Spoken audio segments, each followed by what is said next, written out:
All right. One of the things I like to do is a survey, usually once a year. I think this year it was twice.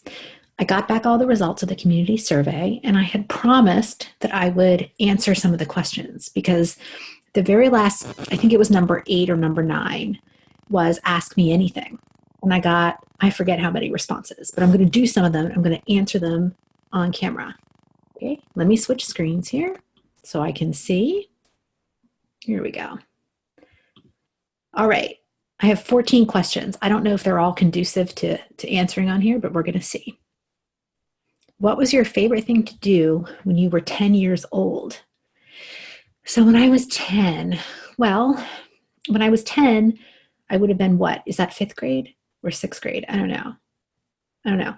But when I was in fifth and sixth grade, I was spending most of my time riding my bike around the neighborhood because a lot of my friends were within biking distance.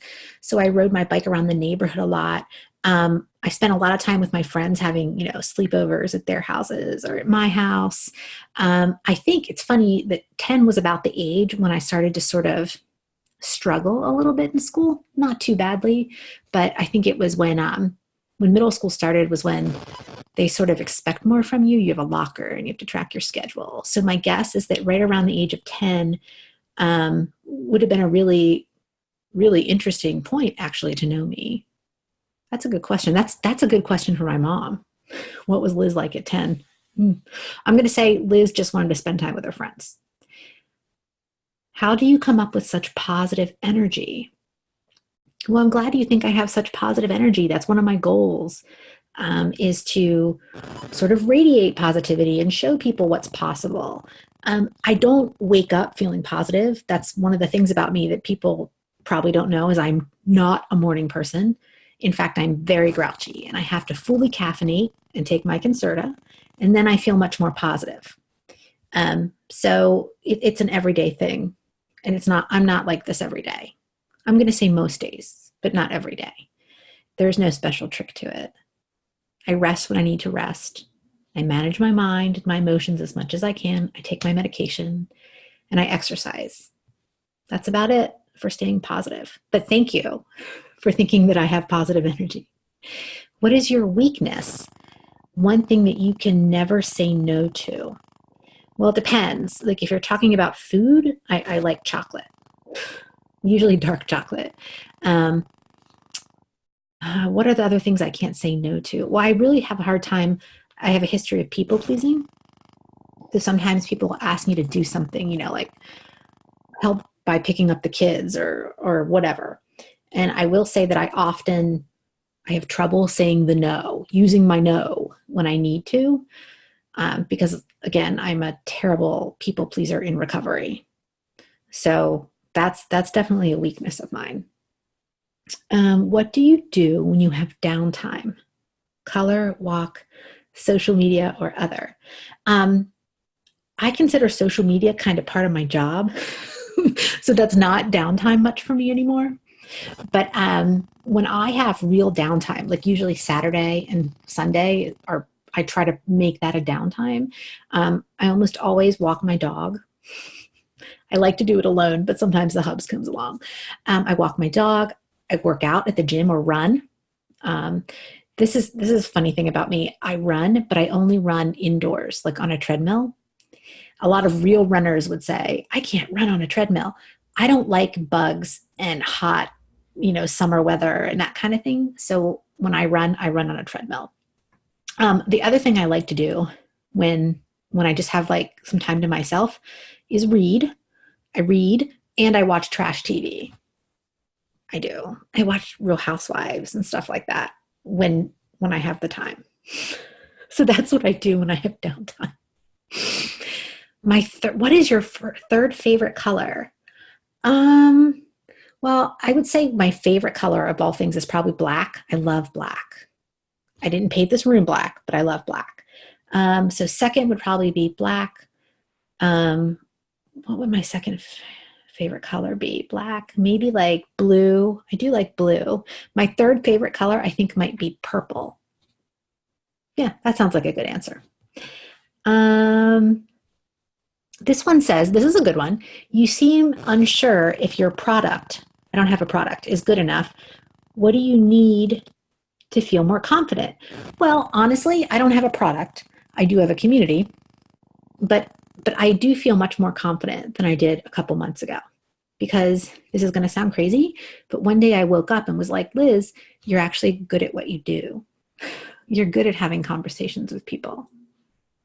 And I don't know, something clicked. And so now I talk about the Enclave all the time.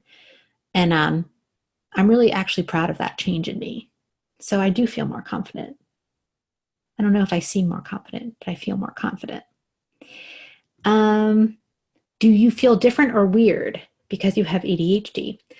No. I definitely notice my differences sometimes. And, we all fall into that comparing ourselves to other women. But I don't really feel different or weird about it. I will say that it is hard sometimes when you're around people that are obviously not in tune with ADHD or aren't aware of it. And when they're talking about, whatever, everyday things and parenting and stuff, and you do feel sort of, sometimes I just sit and listen and I think to myself, I wish I was that person that could clean my giant house and manage 4 kids and really do that really well and feel very accomplished. But that is not me. And I don't feel weird about it. I just notice it in myself when I go there. I notice it in myself and I'll think about it and then I'll be like, but this is me. This is who I am. I have my own struggles. And chances are the people that we are comparing ourselves to, they have their own struggles as well. Do you think that adult ADHD is not taken as seriously as childhood ADHD? I don't know if it's not taken seriously, but I think when you are an adult, people expect different things from you. So if a child is diagnosed with ADHD, you can tell the school, you can tell the family, you can tell people, and, they may roll their eyes at you, but it's not as, it's just not as judgmental, right? But if you're an adult who's been diagnosed with ADHD, it's kind of this thing where people look at you and they're like, but you're an adult. So you have it, deal with it, work harder, fix it, like just do what you got to do, right? So it's not that it's not taken seriously, it's just that people expect different things from children and adults. And a lot of us aren't getting diagnosed until we're in our 30s or even 40s or 50s. So yeah, it's an issue. But I think it has more to do with misunderstanding and the fact that people aren't diagnosed when they should be. Why do you do this? Now, I'm going to assume this means like the podcast and the website and the community. I do it because I had ADHD when I was young. I treated it. I was diagnosed. I was very lucky, but then I ignored it. After I graduated from college, I ignored it for probably over 10, 12 years.